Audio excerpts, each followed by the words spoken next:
صحة رمضانكم البنات. مساء الخير عليكم. اليوم جبت لكم وصفة طاجين لحلو كما راكم تشوفوا في الصورة. المرقة تاعو بزاف شابة.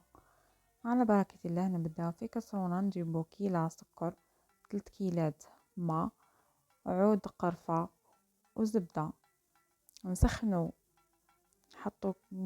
الماء، نحطو الزبيب تاعنا والعينة والمشماش على حساب واش عندكم في ماء سخون، ونخليهم يتشمخوا.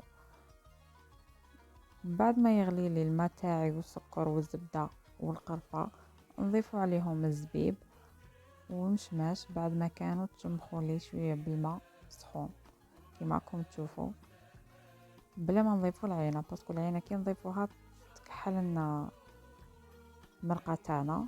نضيفوها مع الاخر، نخليو الزبيب تاعنا والعينه يغليو ونرجع لكم بعد ما يغليو نضيفوا العينه.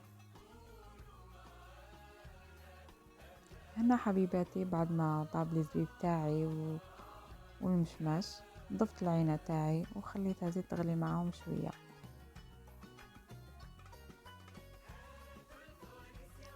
هنايا طاجين اللحم تاعي بعد ما طاب، شوفوا النتيجه كيفاش جات، بزاف تشهي والتقديم يقعد اختياري.